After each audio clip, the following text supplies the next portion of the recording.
तो हेडिंग डाल दीजिएगा von top factor.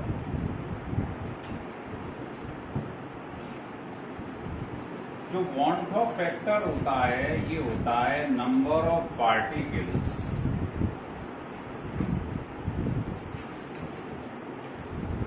After dissociation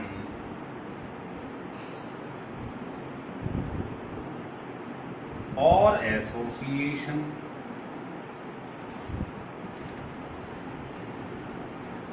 divided by number of particles before dissociation और association।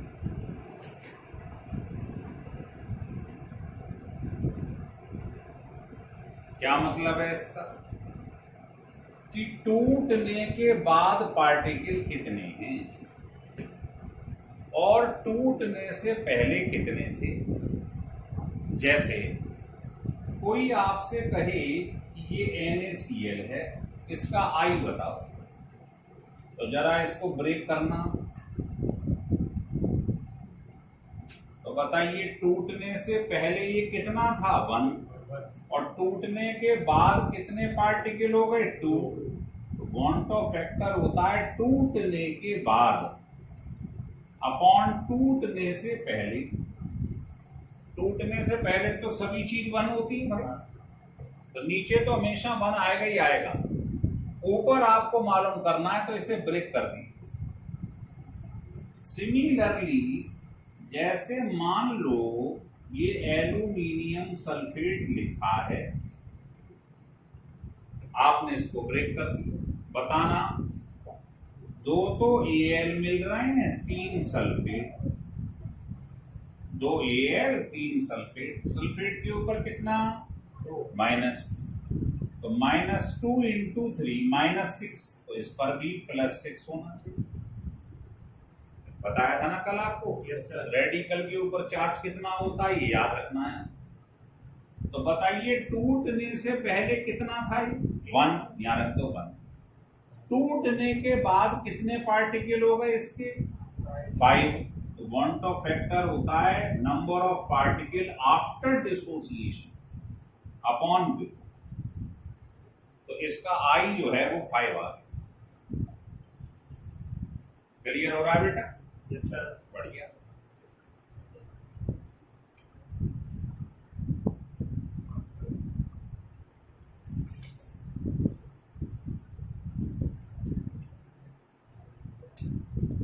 चलें आगे। तो मुझे सोच के बताना आप जरा, ये एक कंपाउंड है AXBY, बताओ इसका I कितना होगा। व्हाट लेटस, इसको आप ब्रेक कर लो। चार्ज तो आपको मालूम नहीं। अब बताओ I होता है number of particle before. Before तो सब चीज 1 होती है। टूटने के बाद जो आगे लिखा है ये पार्टिकल है, बताओ कितने पार्टिकल हो गए। ये इसका वॉन टॉप फैक्टर।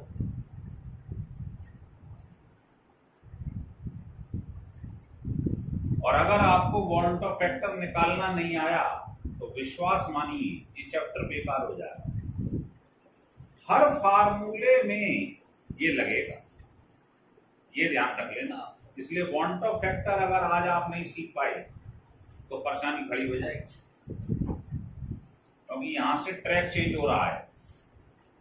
अब ये समझ लेना, अब जो चीज आएगी वो आपको इस चैप्टर में बिल्कुल यूनिक मिलेगी। हो रहा है क्लियर? Yes sir. कभी कभी आपके संग ऐसा भी होगा, ये तो मैं ये मान के चल रहा हूं कि भाई ये 100% आयोनाइज हो रहा, पूरा पूरा टूट रहा। ये मैं ये मान के चल रहा हूं ये जो है 100% आयोनाइज हो रहा, 100%। मान लो अगर ये आपसे बोले कि नहीं 60% हो रहा, तो मैं आपको कुछ रेडीमेड फार्मूले बता रहा हूं जिससे विदिन अ सेकंड आंसर आए।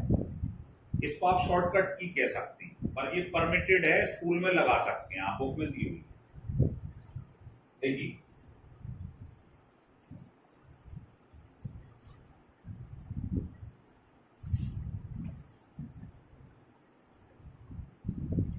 तो जो रेडीमेड की है वो ये है, देखिए कि फॉर इलेक्ट्रोलाइट्स, जो पानी में आयोनाइज हो जाते है ना, उसका रेडीमेड फार्मूला ये होता है, लिख लीजिए, अप्लाई में करके दिखा दे। इसमें जो n दिखाई दे रहा है ये है number of particles after dissociation,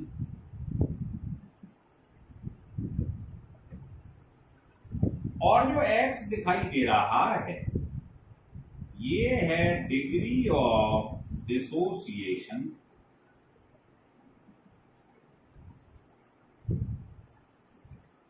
question ऐसा है, सुनिए, पेपर में आपसे कहा गया कि ये एल्यूमिनियम सल्फेट है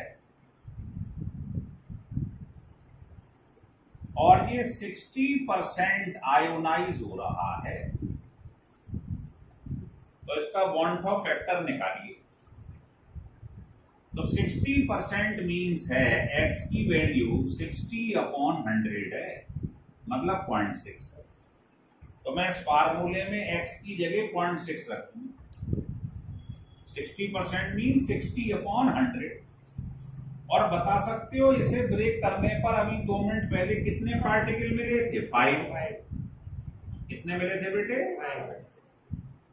तो जो n है वो है number of particle after dissociation, टूटने के बाद कितने पार्टिकल मिले। तो n की जगह 5 रख दो, x की जगह 0.6 रख दो, आंसर आ गया। रखो,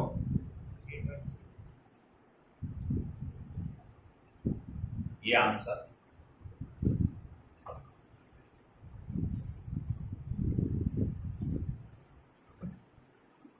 एक क्वेश्चन आप करके देखिए, ये देखिए,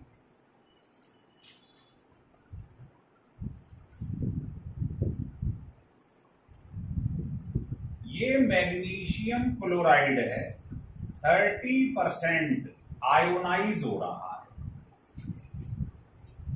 तो इसका आई निकालिए। फार्मूला आपको मालूम ही, बताइए n की जगह क्या रखेंगे? ये टूट कर कितने पार्टिकल दे रहा है? 3। और x कितना है? 30/100, मतलब पॉइंट, आंसर है। तो कुछ करने की जरूरत ही नहीं है, ये लगा दी। और अगर मान लो कोई क्वेश्चन ले लिया यही द्वारा से और मैंने कह दिया ये 100% आयोनाइज हो रहा है, अगर पेपर में आपको आयोनाइजेशन गिवन ना हो कि ये 30% टूट रहा है या 60%, तो क्या मान लेती हैं? 100%। अब जरा बताना यहाँ इस फार्मूले में क्या रखेंगे हम? बोले 1+, बताओ टूटने के बाद कितने पार्टिकल? x की वैल्यू क्या है? 100%, मतलब 100/100। 60% का मतलब है 60/100, तो 100% का क्या मतलब हुआ? 100/100, मतलब आई कितना आ गया? बोले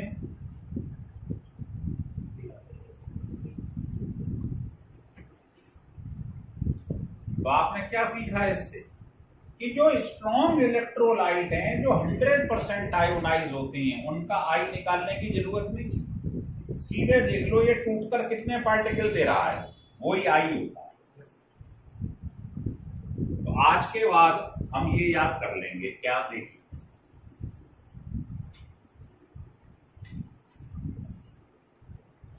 for strong electrolyte that is x = 100%, आई क्या होगा? Number of particles after dissociation. बस ये याद कर लो और कुछ मत याद करो। बताओ आप, NaCl स्ट्रॉन्ग इलेक्ट्रोलाइट है, उसका आई बताओ।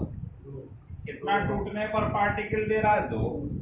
MgCl2 टूटने पर कितना दे रहा है? 3। एल्यूमिनियम सल्फेट कितना दे रहा है? 5। तो जो टूटने पर पार्टिकल मिल रहे हैं वो ही आई होता है। किन के लिए? स्ट्रॉन्ग इलेक्ट्रोलाइट जो 100% आयोनाइज देगा पेपर 100% हो गया। अगर नहीं दे परसेंटेज ऑफ आयोनाइजेशन तो मान लेते हैं 100%। क्लियर हो गया बेटे सबको? Yes, sir. आ गया। और अगर वो कह दे कि ये 60% आयोनाइज हो रहा है तब ये फार्मूला लगाए। क्लियर है? चलो एक क्वेश्चन से आपकी मुलाकात करवा देती है। क्वेश्चन कंपटीशन का है लेकिन बोर्ड से भी आसान। ये क्वेश्चन देखिए कि एक कंपाउंड है AXBY, इसका डिग्री ऑफ डिसोसिएशन जो X है उसकी वैल्यू अल्फा दी। तो कह रहा है अल्फा की वैल्यू निकालिए, या आप छोड़ो, आप वन ऑफ फैक्टर निकालो, बताओ कितना होगा? बोलो, फार्मूला मालूम है? बताओ ये टूट कर कितने पार्टिकल दे रहा है? x plus Y. n की जगह रख दो x प्लस वाई और x की वैल्यू किसके बराबर दी हुई है? ये आंसर आ गया। पर पेपर में अल्फा की वैल्यू पूछ रहा था, इसी में 1 उधर ले जाइए बेटे। ये इसका आंसर था, आपको बता देता हूं, बुक में दे रखा। आई के टर्म्स में अल्फा की वैल्यू पूछ रहा था, तो आई तो निकाल लेंगे। 1 इधर ले जाओ, i-1, इसको नीचे ले आओ, अल्फा निकाल। ये इसका आंसर है। बताओ क्लियर हो रहा है? लिखो, हटा दें तो आप आई सीख गए निकल। अच्छा,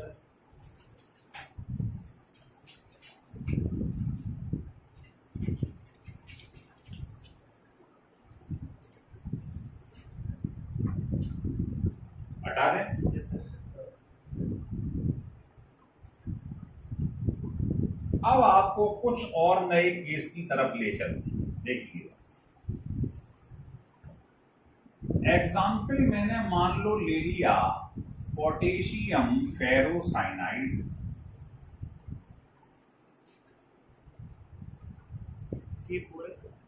K4FeCN6। देखो ध्यान रखें, ये जो ब्रैकेट आपको दिखाई दे रहा है, आप पढ़ेंगे आगे चैप्टर आएगा कोऑर्डिनेशन कंपाउंड। इसको बोलते हैं सेकेंडरी वैलेंसी। ये नॉन आयनाइजेबल होती है, ये ब्रेक नहीं करता है। और ब्रैकेट के बाहर जो लिखा है इसे बोलते हैं प्राइमरी वैलेंसी। ये आयनाइजेबल होता है, ये टूट जाता है। मतलब समझो, मैंने अगर इसको वाटर में डाल दिया तो ये वाला जो ब्रैकेट के बाहर है ये आयोनाइज हो जाएगा, टूट जाएगा। लेकिन ये ब्रैकेट नॉन आयनाइजेबल है, ये नहीं टूटता है। मतलब इसको कैसे लिखेंगे तोड़ के बताइए? इस ब्रैकेट को गलती से भी तोड़ मत देना। 4 प्लस है, 4 प्लस। ये मत करना Fe अलग कर दो, Cn अलग कर दो। ये ब्रैकेट जो है ये टूटता नहीं है, नॉन आयनाइजेबल है। अब मान लो K4FeCN6 50% आयोनाइज हो रहा है, पेपर में गिवन है। इसका आई निकालना वांट ऑफ फैक्टर।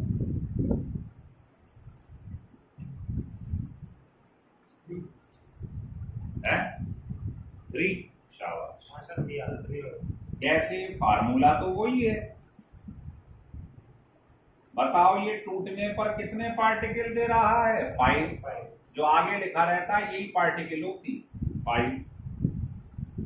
और x की वैल्यू 50% है, मतलब 50/100 ये आ जाए। क्लियर हो रहा? शाबाश। तो सोच के बताना जरा, सोच के बताइए। अब मैं सेकंड केस ले रहा हूं।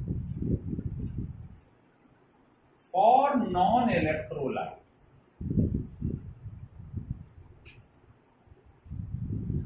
जो ऑर्गेनिक कंपाउंड्स होते हैं जैसे ग्लूकोज, सुक्रोज, यूरिया, शुगर, ये नॉन इलेक्ट्रोलाइट, ये टूटते नहीं है। तो सोचिए इनका आई क्या होगा? 1। आई क्या होता है बताना? ये देखो, आई होता है number of particle before dissociation, टूटने से पहले। तो ये टूटने से पहले 1 था, टूटने से पहले तो सब 1 होते हैं। लेकिन बता, जब ये नॉन इलेक्ट्रोलाइट है तो क्या ये टूटेगा? नहीं। तो बाद में भी 1 ही रहेगा, नहीं रहेगा? नहीं समझ पा रहे? नॉन इलेक्ट्रोलाइट वो हैं जो टूटते ही नहीं। तो पहले भी 1 थे और टूटे ही नहीं, बाद में भी 1 है। तो आई क्या होता है? Number of particle after upon before. 1 होगा, नहीं होगा? तो नॉन इलेक्ट्रोलाइट जितने भी हैं इनका आई 1 होगा। क्लियर हो रहा? अब मैं आपको तीसरे केस की तरफ ले चल रहा हूं, तब ये कंप्लीट हो जाएगा। लिख लो पहले।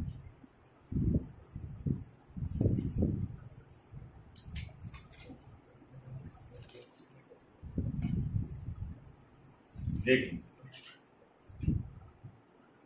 केस 3 केस करके पढ़ोगे तो जल्दी सीख जाओगे।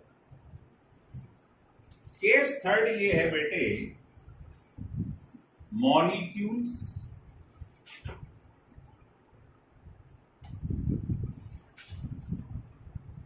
which is associates,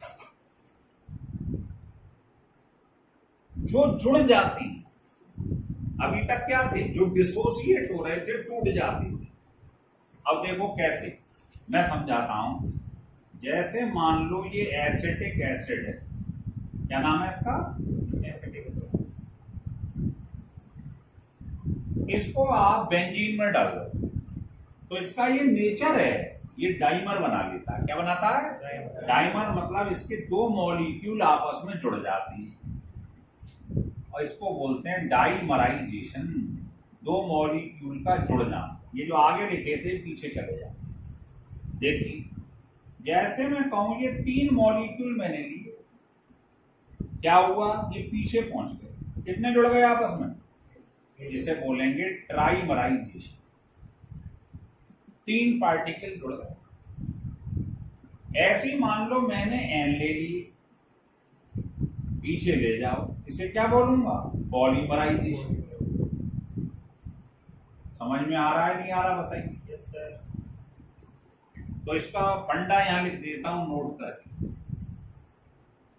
all organic acids, organic मतलब जिसमें कार्बन हो, RCOOH, जिसमें कार्बन दिखाई दे जाए वो ऑर्गेनिक।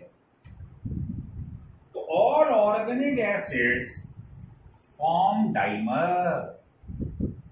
डाइमर मतलब 2 मॉलिक्यूल आपस में जुड़ जाते हैं, इसे डाइमराइजेशन कहते हैं। When it is dissolved in benzene, ये लाइन ध्यान रखना। जब भी किसी कार्बोक्सिलिक एसिड को, ऑर्गेनिक एसिड को बेंजीन में डालोगे तो 2 मॉलिक्यूल आपस में चिपक जाएंगे, वो डाइमर बना देगा। मतलब आपको रिएक्शन नहीं दिखाई देगा।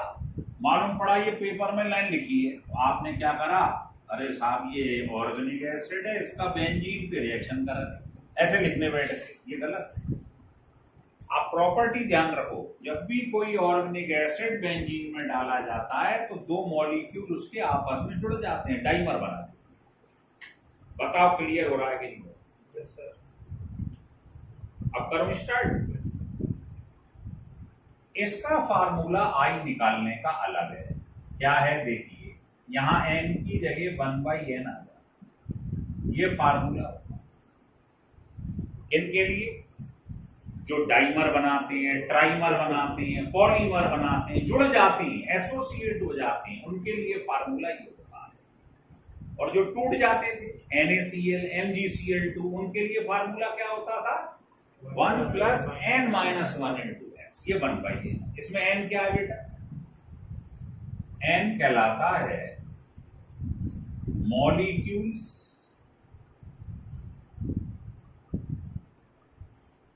which are associates,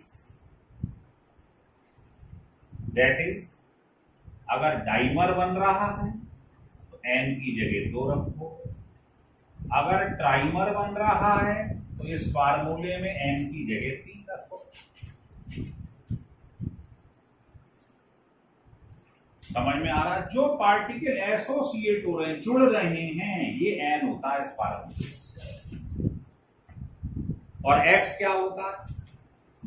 वहां x क्या था बताएंगे? पहले डिग्री ऑफ डिसोसिएशन, यहां क्या हो रहा है? एसोसिएशन, इसे बोलेंगे डिग्री ऑफ एसोसिएशन। समझ समझ के चलिए, कभी समस्या नहीं आएगी, रटोगे भूल जाओ। बताइए सीख गया? चलिए अब देखिए, अब मैं आपको 1-2 क्वेश्चन में इसे लगा के दिखा रहा हूं। मान लो इसी में लगा, वो कह रहा है acetic acid when dissolve in benzene form dimer if degree of association equal to 60%, ये गिवन है।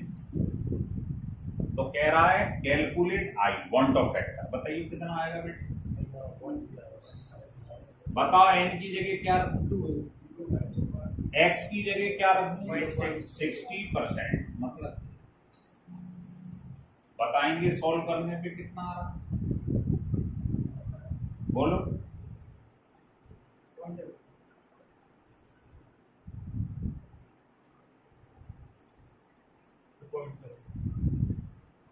क्लियर हो रहा है? मान लो ये क्वेश्चन में और ले लूं एग्जाम, ये A है, इसका टेट्रामराइजेशन हो रहा है, मतलब 4 पार्टिकल इसके आपस में जुड़ रहे हैं, और X दिया हुआ है 30%। बताना I कितना होगा? लगाइए। 5/4। हाँ, 0.5%। तो आप फार्मूले में लगा दो, बताओ n कितना होगा? बोलो 4। x कितना होगा? 30/100। बताओ I कितना आ गया? बोलिए। हैं? कितना आ रहा? ये हो जाएगा 3/4 into 0.3। इसको सॉल्व कर लो। क्लियर हो गया? बस ये सॉल्विंग करनी है। तो हमने इस पूरे पेपर का, पूरे जो आज पढ़ा है बॉन्ड ऑफ फैक्टर, उसका जरा बता सकते हैं क्या कंक्लूजन निकाला? तो हेडिंग डाल दीजिएगा कंक्लूजन। सर ये नेगेटिव आ सकता है ना? आएगा, आ तो रहा है, ठीक है। यही कंक्लूजन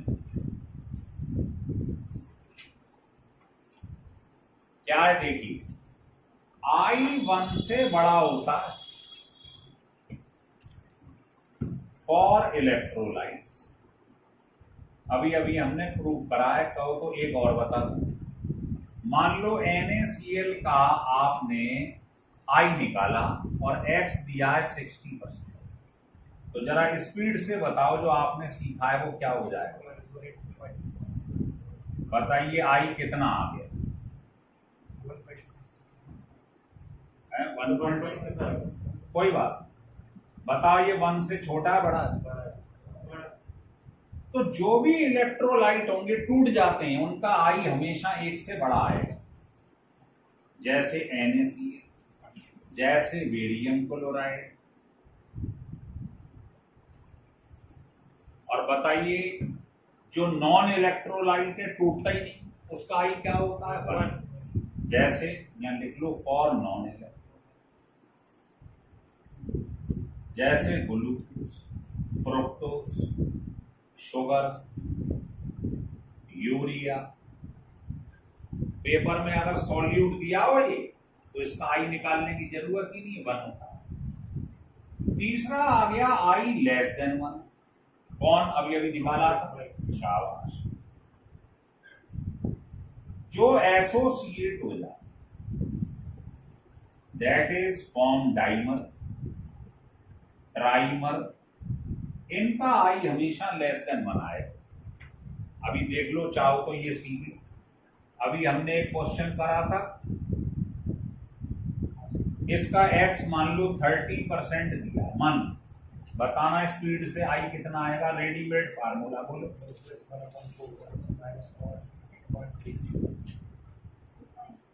1 + 1/n। n क्या होता है? जितने पार्टिकल जुड़ रहे हैं। x 30% है। बताइए बेटा कितना आ रहा? बोलो। 1 - 3/4 × 0.3 कितना आ गया? चलो माइनस कितना? 5/4।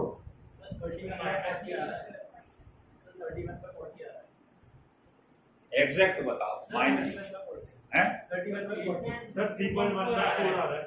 3.1/4 ये आ रहा, ये तो बताइए, 1 से बड़ा है छोटा है? छोटा है, बस खत्म। तो ध्यान रख लो, जो डाइमर ट्राइमर बनाते हैं उनका आई लेस देन 1 होता है, 1 से छोटा होता है। ये हमने पूरे आज पढ़ाया है, उसका निचोड़ निकाल दिया है कंक्लूजन में। बताइए, वांट ऑफ फैक्टर क्लियर हो गया सब? कितनी?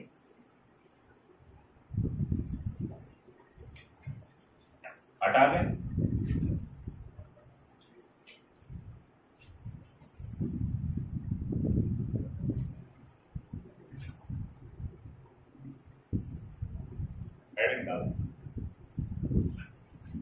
लिखिए वेपर प्रेशर,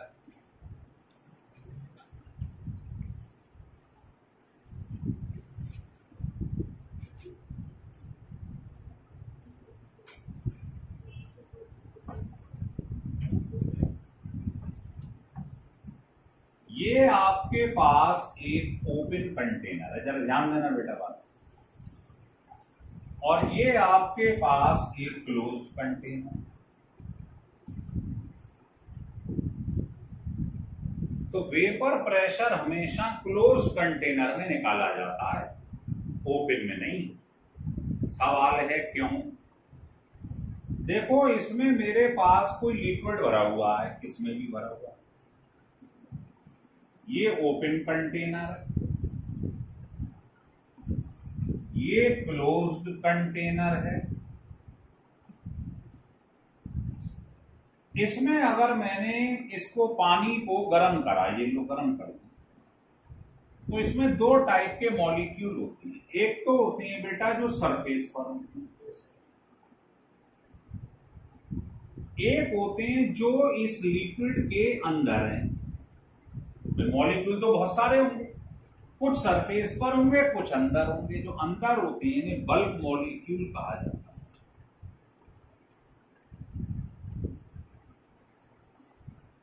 और जो सरफेस पर होते हैं इनको सरफेस मॉलिक्यूल कहा जाता है।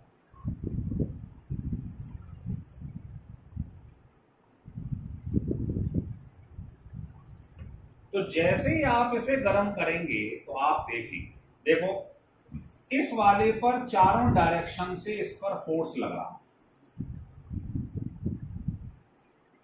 चारों तरफ पार्टिकल जो होंगे इसे खींचेंगे अपनी तरफ। लेकिन आप जो सरफेस पर हैं उसे बताएं, इधर से कोई चीज खींच रही है, कोई शक्ति इधर से खींच रही है, लेकिन ऊपर कोई चीज है जो खींच रही है, नहीं है। तो बताओ फोर्स इस पर ज्यादा लग रहा है बल्क वाले पे या सरफेस वाले? बल्क वाले। तो सरफेस वालों पे जो सरफेस मॉलिक्यूल्स हैं, पहली बात इन पर लेसर फोर्स ऑफ अट्रैक्शन काम कर रहा है। इसको चारों तरफ की शक्तियां खींच रही हैं अपनी अपनी तरफ। सरफेस वाले को केवल इधर वाली इधर वाली इधर वाली खींचेगी, ऊपर तो कोई है ही नहीं जो खींचे। दूसरी बात, इनकी काइनेटिक एनर्जी सरफेस वालों की इससे ज्यादा होती है। क्यों होती है? Greater kinetic energy than bulk molecule. भाई ज्यादा काइनेटिक एनर्जी है तभी तो ये आपस में लड़ के ऊपर पहुंच गए हैं सरफेस पर। काइनेटिक एनर्जी ज्यादा होगी। आप बताइए ये कम रहा है, कोई आपसे कहे कि आप इस कमरे से बाहर निकलो, तो बताओ कौन निकलने की शक्ति रखेगा बाहर? बताओ। जिसमें भिड़ने की शक्ति ज्यादा होगी सबसे लड़ेगा, मैं जाऊंगा बाहर, मैं जाऊंगा, कौन जाएगा यहाँ सरफेस पर? अब जैसे ही गर्म करोगे तो चूंकि इसमें फोर्स ऑफ अट्रैक्शन कम है, कम शक्तियां इसे खींच रही हैं। जैसे मान लो आप अपने घर में सबके प्रिय हो और भाई बहन है वो आपको बहुत चाहते हैं, तो आप बताओ आपको वो कहीं बाहर जाने देंगे घूमने के लिए? नहीं जाने देंगे, आपका मन नहीं लगेगा। लेकिन अगर इस पर लेसर फोर्स काम कर रहा है, इस पर कुछ शक्ति काम कर रही है, बहुत सारी नहीं काम कर रही है, तो बताओ जैसे ही गर्म करूंगा तो क्या होगा? ये वाले पार्टिकल आसानी से बाहर निकलेंगे या अंदर वाले? बाहर। तो सरफेस वाले मॉलिक्यूल्स बाहर निकल जाएंगे। तो वेपराइज कौन होते हैं? Surface molecule. तो आप देखोगे इनकी वेपर बन जाएंगे, ये एवेपोरेट हो जाएंगे, उड़ जाएंगे। तो बताओ ये वेपर्स जो है ये एस्केप कर गए। तो बताइए जब ये एस्केप कर गई, उड़ गई, तो कहीं इन्होंने ऊपर कोई चीज थी जिस पर फोर्स लगाया, प्रेशर लगाया? नहीं। लेकिन इसमें क्या होगा? वही स्थिति इसमें। देखो ये सरफेस है, ये बल्क कहलाती है। तो बताइए जब मैं इसे गर्म करूंगा तो क्या होगा? बताइए। ये इसकी वेपर्स बनेंगी। वेपर्स बनेंगी तो ये वेपर्स जो है ऊपर जो यहाँ ये क्या क्लोज कंटेनर है, तो बताओ ये वेपर्स ऊपर टकराएंगे तो ये क्या हो रही है? एवेपोरेट। क्या हो रही है? इनकी वेपर्स बन रही। तो बताओ ये इस दीवार पे क्या लगाएंगी? प्रेशर। समझ में आ रहा है? तो जैसे ये प्रेशर लगाएंगी तो आप क्या देखोगे? आपने कोई बर्तन देखा हो तो देखा हो भाई उसको गर्म करो या थोड़ी देर पड़े रहने दो, तो आपने देखा ऊपर छोटे छोटे बबल बन जाते हैं। आप एक बोतल पानी की ले लो, आप देखना थोड़ी देर बाद क्यों क्या होता है? जब ये एवेपोरेट होंगे तो थोड़ी देर बाद इसमें क्या होता है? द्वारा से जो वेपर्स बनी है वो क्या हो जाती है? कंडेंस हो जाती है। और जैसे ही एवेपोरेशन कंडेंसेशन के बराबर हो जाता है उसे इक्विलिब्रियम स्टेट कहते हैं। क्या कहते हैं? तो देखो एट इक्विलिब्रियम जो लिक्विड था जिसको आपने गर्म करा उसका क्या हुआ? एवेपोरेशन। क्या बन गई? गैस। और गैस बाद में क्या हो गई? कंडेंस, मतलब लिक्विड में द्वारा कन्वर्ट। इसको बोलते हैं क्या? कंडेंसेशन। लिक्विड से गैस का बनना, गर्म करा, क्या बनने लगी? वेपर्स, गैस बनने लगी।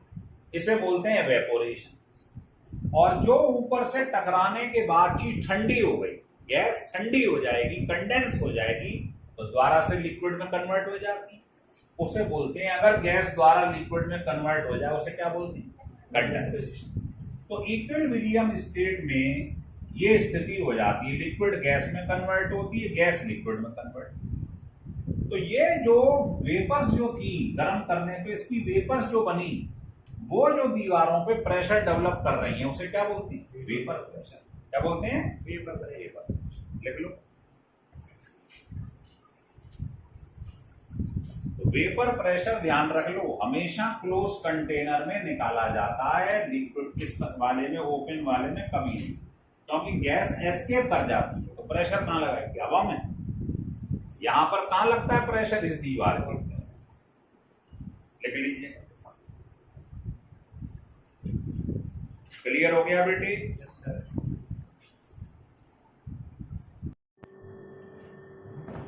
Factors on which vapour pressure depends. पिछले लेक्चर में हमने आपको एवेपोरेशन के बारे में बताया था, वेपर प्रेशर के बारे में बताया था। आज हम बताते हैं कौन कौन से फैक्टर्स वेपर प्रेशर पर इफेक्ट डालते हैं। तो पहला फैक्टर है, लिखिए, टेम्परेचर। टेम्परेचर आप देखिए, ये आपके पास एक कंटेनर है और इसमें ये आपके पास मान लीजिए एक लिक्विड ए है। आप इसको गर्म करिए तो आप क्या देखोगे, जितना ज्यादा गर्म करोगे उतनी ज्यादा वेपर बनती चली जाएगी। इन मॉलिक्यूल्स को काइनेटिक एनर्जी ज्यादा मिल जाएगी तो ये ऊपर जाने लगेंगे। इसका मतलब टेम्परेचर जैसे जैसे बढ़ेगा तो वेपर प्रेशर भी बढ़ता चला जाएगा। समझ में आता है बात, है ना? तो अगर आप इसके बीच में ग्राफ ड्रॉ कर लो वेपर प्रेशर और टेम्परेचर के बीच में, तो आप देखोगे ग्राफ किस तरीके से आता है ना? आपने ये इक्वेशन पढ़ी होगी कि log P2 upon P1 equal to del H 2.303 R T2 minus T1 upon T1 T2। इसमें लॉग आ रहा है ना वेपर प्रेशर के सम में, इसलिए ग्राफ आपको इस तरीके से कर्व दिखाई दे रहा है। तो यहां से मालूम पड़ गया कि अगर टेम्परेचर बढ़ेगा तो वेपर प्रेशर भी इंक्रीज होता चला जाएगा। इसको कहते हैं, ये इक्वेशन आपने सुनी हो, नहीं समझे? ये इक्वेशन जो है इसके बारे में बहुत सुना जाता है, आपने सुना होगा इस इक्वेशन के बारे में।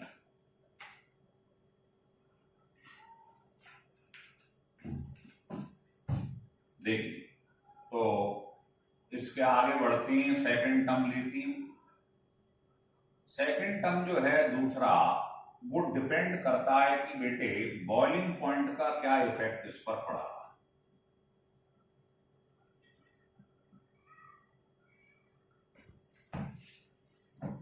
है ना। ये इक्वेशन होती है क्लैपेरियन क्लॉसियस इक्वेशन। इससे वेपर प्रेशर और टेम्परेचर का रिलेशन मालूम पड़ जाता है कि दोनों डायरेक्टली प्रोपोर्शनल। चूंकि लॉग आ रहा है इसलिए ग्राफ आपको एक्सपोनेंशियल दिखाई दे रहा है। जैसे जैसे आगे जा रहे हो टेम्परेचर बढ़ता जा रहा है, वेपर प्रेशर भी बढ़ता चला जा रहा है। तो बॉइलिंग पॉइंट आप जानते हैं क्या होता है। अगर मान लीजिए यहां पर आपके पास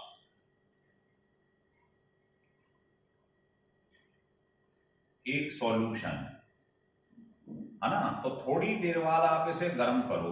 जब वेपर प्रेशर एटमॉस्फेयर प्रेशर के बराबर हो जाता है, 1 एटमॉस्फेयर के बराबर, उस पॉइंट को हम कहते हैं क्या, बॉइलिंग पॉइंट। अब सोचिए अगर यहां पर फोर्स इनके बीच में कमजोर होगा तो आसानी से वेपर बन जाएंगी, जो वेपर प्रेशर इसके बराबर हो जाएगा। लेकिन बॉइलिंग पॉइंट किस पे डिपेंड करता है, इंटरमोलिकुलर फोर्स पे। तो अगर इंटरमोलिकुलर फोर्स ज्यादा होता है तो बॉइलिंग पॉइंट ज्यादा होता है, लेकिन अगर फोर्स ज्यादा होगा तो वेपर्स क्या होंगी, कम बनेंगी। इसका मतलब है बॉइलिंग पॉइंट जो होता है अगर ये बढ़ेगा तो वेपर प्रेशर कम होता जाएगा, क्योंकि बॉइलिंग पॉइंट किस पे डिपेंड करता है, इंटरमोलिकुलर फोर्स ऑफ अट्रैक्शन। और जितना ज्यादा ये फोर्स होगा उतनी वेपर्स कम बनेंगी, वेपर प्रेशर कम होगा। तो ये इनवर्सली प्रोपोर्शनल हो गया, नहीं हो गया। तीसरा पॉइंट हम पढ़ेंगे कि साहब जो प्योर लिक्विड्स होती उनका वेपर प्रेशर ज्यादा होता है इम्प्योर्स या इम्प्योरिटी वाले से। कैसे? मान लो आपने यहां पर केवल वाटर ले लिया, इसको गर्म कर लिया, तो आप देखोगे वेपर्स ज्यादा बनेंगे। लेकिन अगर आपने कुछ सॉल्यूट के पार्टिकल डाल दिए जो नॉन वॉलेटाइल, मान लो नॉन वॉलेटाइल आपने सॉल्यूट डाल दिया इसके अंदर, तो इसकी वेपर तो बनेगी नहीं, है ना। केवल वाटर की वेपर बनेगी, सॉल्यूट की तो बनेगी नहीं। तो आप जानते हो सॉल्यूट मिलाने से, मतलब इम्प्योरिटी मिलाने से वेपर्स कहां जाएंगी, नीचे आ जाएंगी। पहले वेपर्स ज्यादा बन रही थी, लेकिन अब कुछ जगह ऑक्यूपाई कर ली नॉन वॉलेटाइल सॉल्यूट ने, इन्हें मिला दिया एज ए इम्प्योरिटी। तो इम्प्योरिटी के मिलने से, चूंकि इनकी तो वेपर्स बननी नहीं है, तो पहले जो वेपर बन रही थी बहुत सारी वॉलेटाइल की वजह से, वाटर की वजह से, वो कम हो जाएगी इसके मिलाने से। तो प्योर वाले लिक्विड का वेपर प्रेशर ज्यादा होता है, लिख लीजिए।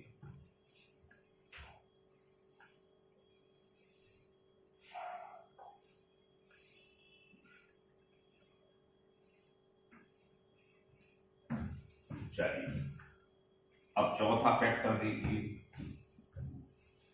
तो चौथा फैक्टर जो होता है वो होता है नेचर ऑफ द सब्सटेंस।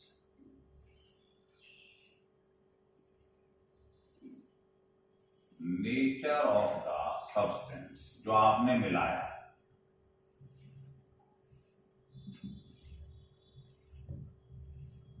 देखिए जैसे जितना ज्यादा भी अभी आपको बताया है फोर्स ऑफ अट्रैक्शन काम करेगा सब्सटेंस के मॉलिक्यूल के बीच में, उतना वेपर प्रेशर कम हो जाएगा। जैसे मान लो आपने कोई एग्जाम्पल ले लिया कि ये ईथर है और ये एल्कोहल, तो इसमें क्या हो रहा है, OH की वजह से हाइड्रोजन बॉन्डिंग, इसमें हो रहा है नहीं हो रहा। तो इसमें क्या होगा, कई सारे मॉलिक्यूल हाइड्रोजन बॉन्ड बना लेंगे, तो ये चाहेंगे ही नहीं कि इनकी वेपर्स बने, है ना। इनमें क्या होगा, इंटरमॉलिक्यूलर फोर्स ज्यादा होगा, तो आप देखोगे इसकी वेपर्स कम बनेगी, इनवर्सली प्रोपोर्शनल। ऐसे ही मान लो एक क्वेश्चन ले लिया जाए कि ये वाटर है और ये एल्कोहल, तो आपने पढ़ा है वाटर में क्या होता है, एक वाटर मॉलिक्यूल जो होता है 11th में पढ़ा है, वो 4 वाटर मॉलिक्यूल से अटैच हो जाता है।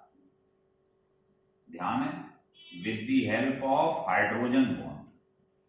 ये वाटर मॉलिक्यूल 4 वाटर मॉलिक्यूल से जुड़ जाता है, ये हाइड्रोजन बॉन्ड बन जाता है।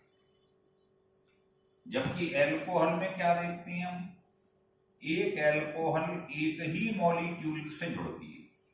तो बताओ इसमें ज्यादा फोर्स लगा, सबने पकड़ा हुआ, तो फोर्स ज्यादा होगा तो वेपर प्रेशर कम होगा, तो इसका वेपर प्रेशर ज्यादा हो जाएगा।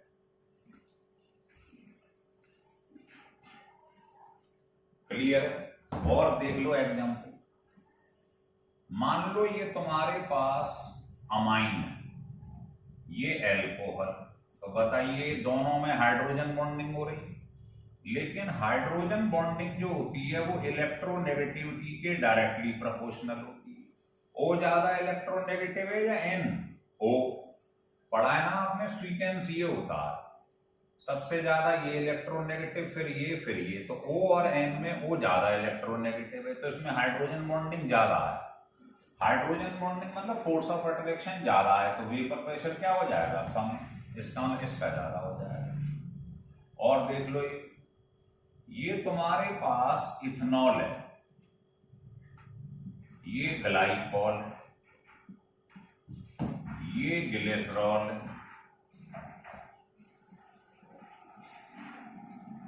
तो देखो हाइड्रोजन बॉन्डिंग तो सब में हो रही है, लेकिन इसमें सबसे ज्यादा OH है, तो नंबर ऑफ OH ग्रुप जो होते हैं ये हाइड्रोजन बॉन्डिंग के डायरेक्टली प्रोपोर्शनल होते हैं।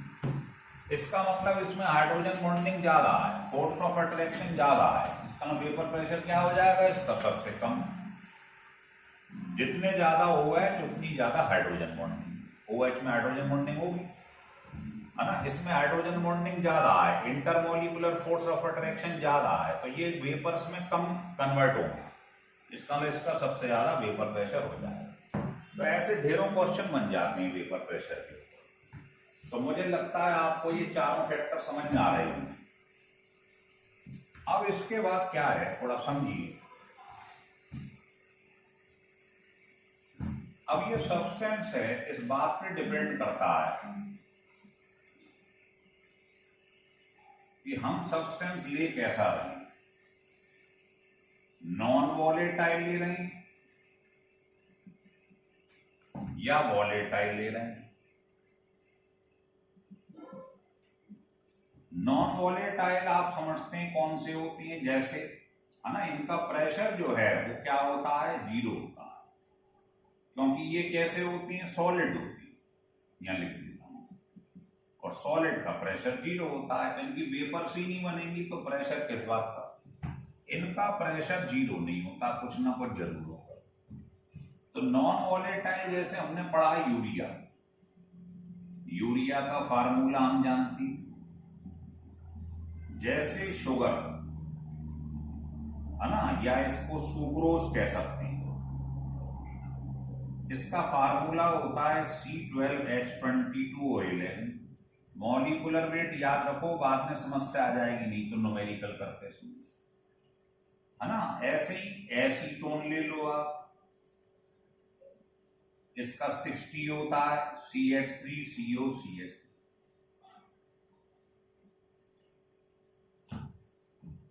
ऐड करके देख लो, ये हो जाएगा 36, 16 और 6, नहीं 58 बैठेगा। ऐसे ही आप ग्लूकोज ले सकते हैं या इसकी जगह फ्रुक्टोज ले सकते हैं। इसका फार्मूला आपने पढ़ा, ये होता है मॉलिक्यूलर वेट ऐड कर लो 160 होता है, 180। कहने का मतलब ये सब नॉन वॉलेटाइल सॉल्यूट हैं, इनका कितना होता है, वेपर प्रेशर जीरो होता है। लेकिन जो वॉलेटाइल है ना, वॉलेटाइल लिक्विड्स जैसे वाटर है, एल्कोहल है ना, बेंजीन है, टॉल्वीन है, ये टॉल्वीन है, ये बेंजीन है, ये सब होते हैं वॉलेटाइल। इनका वेपर प्रेशर जीरो नहीं होता क्योंकि इनकी वेपर्स बनती हैं। अब इनको आपस में जोड़ दूंगा, जैसे नॉन वॉलेटाइल में वॉलेटाइल मिला दूं तो वेपर प्रेशर कैसे निकलेगा, तो उसमें आपको राउल्ट्स लॉ पढ़ाया जाएगा, है ना। अगर मान लो वॉलेटाइल लिक्विड में वॉलेटाइल ही लिक्विड मिला दिया जाए तो आप पढ़ेंगे आइडियल और नॉन आइडियल सॉल्यूशन, इसमें भी राउल्ट्स लॉ पढ़ाया जाएगा वॉलेटाइल लिक्विड के लिए। तो अभी आप इतना लिख लो, है ना, कि कौन कौन से फैक्टर जो है वेपर प्रेशर पे इफेक्ट डालते हैं। तो आपने 4 पढ़ लिए, आपको बता देता हूं एक बार। टेम्परेचर, है ना, ये क्या था, वेपर प्रेशर के डायरेक्टली। दूसरा हमने पढ़ लिया बॉइलिंग पॉइंट, जो कि इनवर्सली था। तीसरा पढ़ लिया आपने जो प्योर होते हैं लिक्विड्स, उनका वेपर प्रेशर ज्यादा होता है इम्प्योर। चौथा पढ़ लिया नेचर ऑफ द सब्सटेंस। तो ये था जिस पर वेपर प्रेशर के कौन कौन से फैक्टर थे जो इफेक्ट डाल रहे, लिख लीजिए।